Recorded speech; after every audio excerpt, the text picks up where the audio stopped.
সিদ্দিক রাদিয়াল্লাহু তাআলা আনহু দুই চোখের পানি ছেড়ে দিয়ে বলে, ইয়া রাসূলুল্লাহ,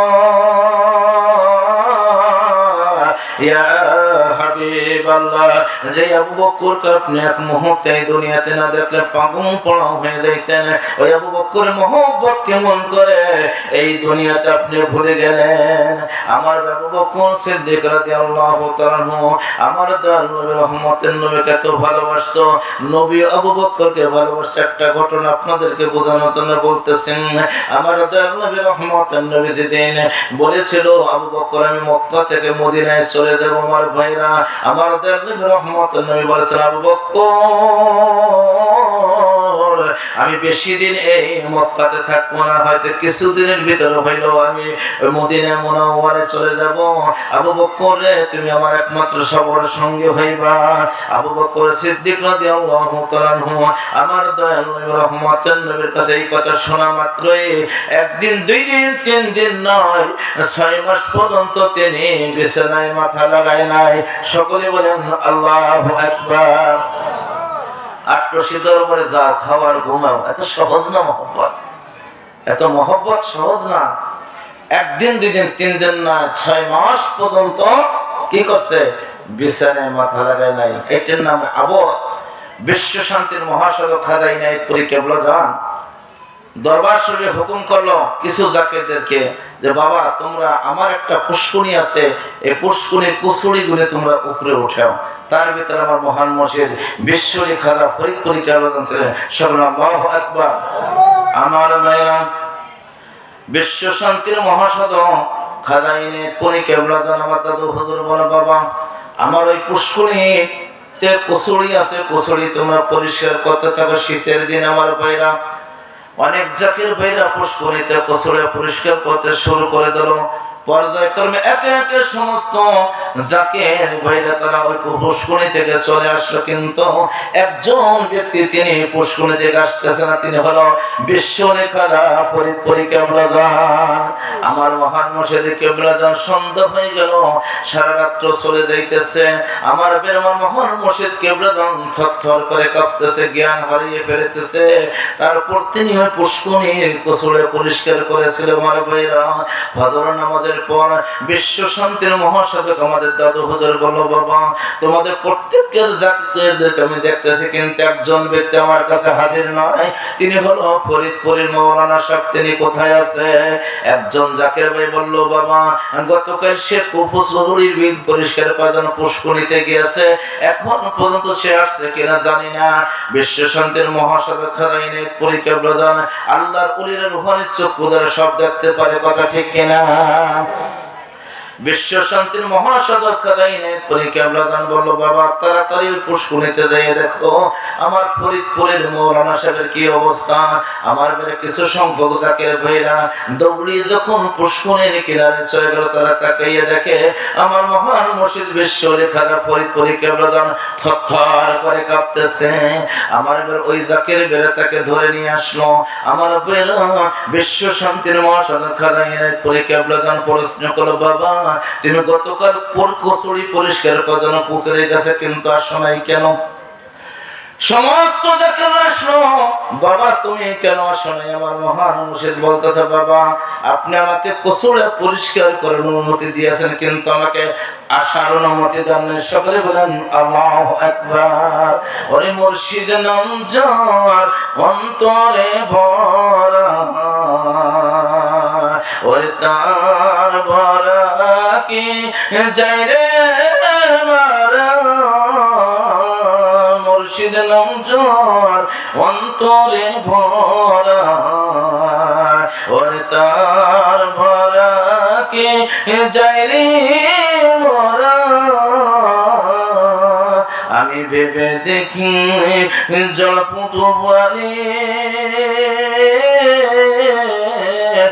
মুর্শিদ আমার সামনে খাড়া রে, আমি যখন পড়ে ঘোর বিপদে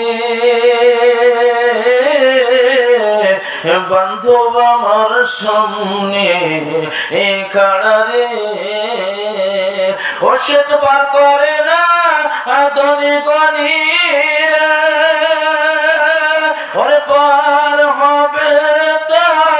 ভক্ত যারা তার বরাকে যায় রে মরা মুর্শিদ লমজর অন্তরে ভরা ওরে তার বরাকে মরা আর তার মুর্শিদের নাম অন্তরে থাকতে হবে। বাবা আপনি আমাকে কচুরি পরিষ্কার করার অনুমতি দিয়েছেন কিন্তু আসার অনুমতি দেন নাই, কথা ঠিক কিনা? পীরের হুকুম মুরিদের জন্য ফরজ, আপনি হুকুম করছেন কচুরি পরিষ্কার করার জন্য, আসার অনুমতি দেন নাই। বিশ্ব শান্তির মহাসাধক খাজা এনায়েতপুরী কেবলা ধান আমাদের দাদু হুজুর দুই চোখের পানি ছেড়ে বক্ষ বসাই ফেলিল। সমস্ত শরীরে শত শত যোগ লেগে লেগে রক্ত খেয়ে ফুটবলের মতন ফুলে দিয়েছে। পীর আমার শীতে কাঁপতেছে। আমার ভাইরা বিশ্ব শান্তির মহাসাধক খাজা এনায়েতপুরী কেবলা ধান দুই চোখের পানি ছেড়ে দিয়ে বলো বাবা আমি আল্লাহকে সাক্ষী রেখে বলতেছি এই দুনিয়ার জমিনে তোমার সর্বশরীর যোগ যেভাবে লেগে রয়েছে, এই দুনিয়ার জমিনে লক্ষ লক্ষ পাপী তাপী আল্লাহর বান্দা এই দুনিয়ার জমিনে তোমার সোহবত অর্জন করার জন্য তোমার দরবারে লেগে থাকবে, কথা ঠিক কিনা? আটশি দরবার বদনাম করে না এমন কোন দরবার কমই আছে, কথা ঠিক কিনা? কারণ যত বদনাম আটশি চন্দ্র পড়া ইসে, কিন্তু যারা কি করে আমার পীরের দরবার ওয়া যায় কিন্তু হেরা কি করে মুরিদের টাকা নিয়ে পকেট বোঝাই করে, মুরিদদের একত্র খাওয়ায় না। আর আমার পীরের দরবারে এখন আটশির দরবারের আওতাধীন হাজার হাজার মানুষ তারা খানা খাইতেছে, বাড়িতে খানা পাকায় না। এটা না বিশ্ব খাজা ফরিদপুরী কেবলা ধান। মুরিদের টাকা দিয়ে পকেট গরম করো, মুরিদের একত্র খাও না আর আমাকে বদনাম করো, এত সহজ না। আমার ভাইরা বিশ্ব শান্তির মহাসাধক খাজা এনায়েতপুরী কেবলা ধান বলছে বাবা এই দুনিয়ার জমিনে তোমার শরীরে যোগ লেগে রয়েছে, এই দুনিয়ার জমিনে লক্ষ লক্ষ আশিক পাগল তোমার কদমে সোহবত অর্জন করার জন্য তোমার দরবারে লেগে থাকবে। এই দরবারে ভাবমূর্তি নষ্ট করার জন্য মানুষ লক্ষ লক্ষ চেষ্টা করতেছে, কিন্তু আল্লাহ রাব্বুল আলামিন প্রদত্ত দরবার বিশ্বজাকের মঞ্জিল পাক দরবার শরীফ, এই দরবার শরীফ আছে এবং কিয়ামত পর্যন্ত থাকবে, কথা ঠিক কিনা? দেখে রহেরা আবু বকর সিদ্দিক রাদিয়াল্লাহু তাআলা আমার রাসূলকে কেমন মহব্বত করছে, একদিন দুই দিন তিন দিন নয় 6 মাস পর্যন্ত বিছানায় মাথা লাগাই না। এমন সময় আমার দয়াল নবী রহমতুল নবী দিন তিনি মক্কা থেকে মদিনায় চলে যাইবে। আমার ভাইরা আমার মহান মুর্শিদ কেবলা ধান এই দুনিয়ার জমিনে তার মাসুককে যেমন ভালোবাসছে, আমার ভাইরা এই দুনিয়ার জমিনে এই ভালোবাসার শিক্ষা হলো রাসূল ও সাহাবী থেকে, কথা ঠিক কিনা? আবু বকর সিদ্দিক রাদিয়াল্লাহু তাআলা দরবারে গিয়ে যখন একটা টোকা দিল সঙ্গে সঙ্গে আমার দয়াল নবী রহমতুল্লাহ নবী বলে আবু বকর আমার ভাইরা সঙ্গে সঙ্গে আবু বকর বলে লাব্বাইক ইয়া রাসূলুল্লাহ, লাব্বাইক ইয়া রাসূলুল্লাহ, ইয়া রাসূলুল্লাহ, ইয়া হাবিবাল্লাহ আপনার গোলাম আবু বকর আপনার খেদমতে হাজির আছে। আমার দয়াল নবী রহমতের নবী আমার বলতেছে আবু বকর তুমি কি বিছানায় ঘুমাও নাই?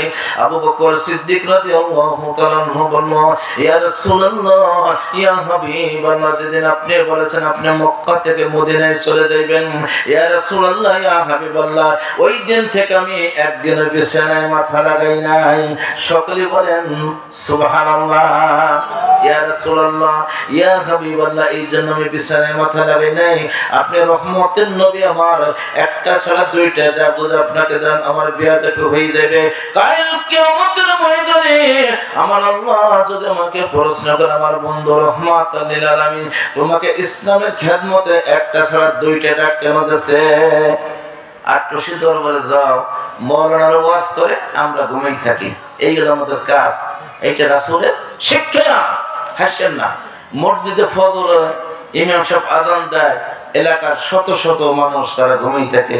ইমাম সাহেব ভাগ্য ভালো দুইজন মুসল্লি পায়, ইমাম সাহেবের সাথে আমি অনেক সময় বলে আমি যখন ইমামতি করছি একজন ব্যক্তির ভাই আপনার বাসা কাছে আপনার নামাজ পড়তে আসেন না কেন? হুজুর আপনার কাম আপনি করেন, এত কত দরকার কি? আপনার কাম আপনি করেন আর কি আমাকে কাম আমরা করি। আমার ভাইরা আবু বকর সিদ্দিক রাদিয়াল্লাহু তাআলা বলতেছেন, ইয়া রাসূলুল্লাহ, ইয়া হাবিবাল্লাহ, আপনি যদি একটা সোনা দুইটা টাকা আমাকে দেন, এটা আমার জন্য বেয়াদবি হয়ে যাইবে। কাল কিয়ামতের ময়দানে আমি আল্লাহর দরবারে আসামি হয়ে যাইব। এই জন্য আমি আজ একদিন, দুই দিন, তিন দিন নয়, 6 মাস পর্যন্ত আমি বিছানায় মাথা লাগাই নাই। ইয়া রাসূলুল্লাহ, ইয়া হাবিবাল্লাহ, এই জন্য মাথা লাগাই নাই। রাহমাতাল লিল আলামিন নবী আমার কোন সময় আমাকে ডাক দেবে, আমি আমার রাসূলের ডাকে সাড়া দেব। আমার বেলা আমার দয়াল নবী রহমতের নবী আমাদের চোখের পানি ছেড়ে দিয়ে বলল, আবু করে আল্লাহ রাব্বুল আলামিন তোমার প্রতি রাজি এবং খুশি হয়েছে। সুবহানাল্লাহু আকবার।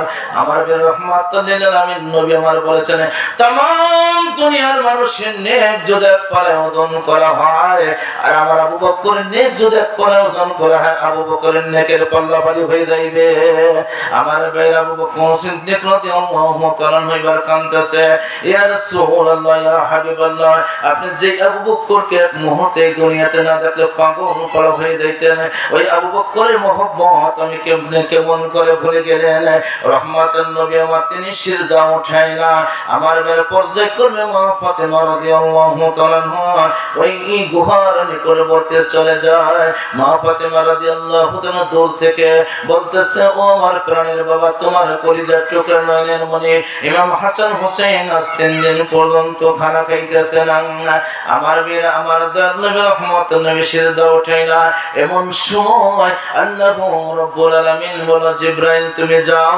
জিবরাইলকে বলে, জিবরাইল তুমি যাও আর বন্ধুকে জানিয়ে দাও, এই দুনিয়ার জমিনে যদি তার গুনাহগার উম্মতের মুক্তির ব্যবস্থা করতে চায়, তার কলিজার টুকরা নয়নের মনি ইমাম হাসান হোসেনকে আমার রাস্তায় কুরবান করিতে হইবে। জিবরাইল আমার দয়াল নবী রহমতের নবীর দরবারে চলে যায়। আমার দয়াল নবী রহমতের নবীর কান মুবারকের কাছে মুখ লাগাইয়া বলতেছে, ইয়া রাসূলুল্লাহ,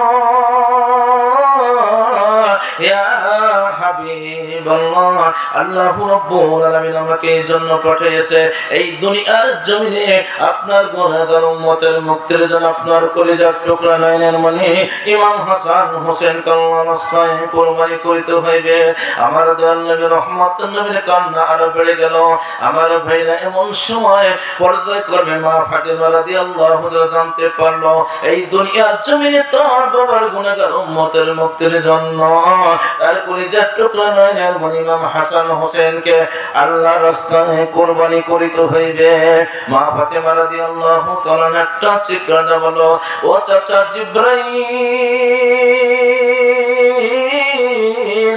এই দুনিয়ার জমিনে যাওয়ার বাবার গুনাহগার উম্মতের মুক্তির ব্যবস্থা না হয়, আমি আমার কলিজার টুকরা নয়নের মনি ইমাম হাসান হোসেনকে দিয়ে কি করিব?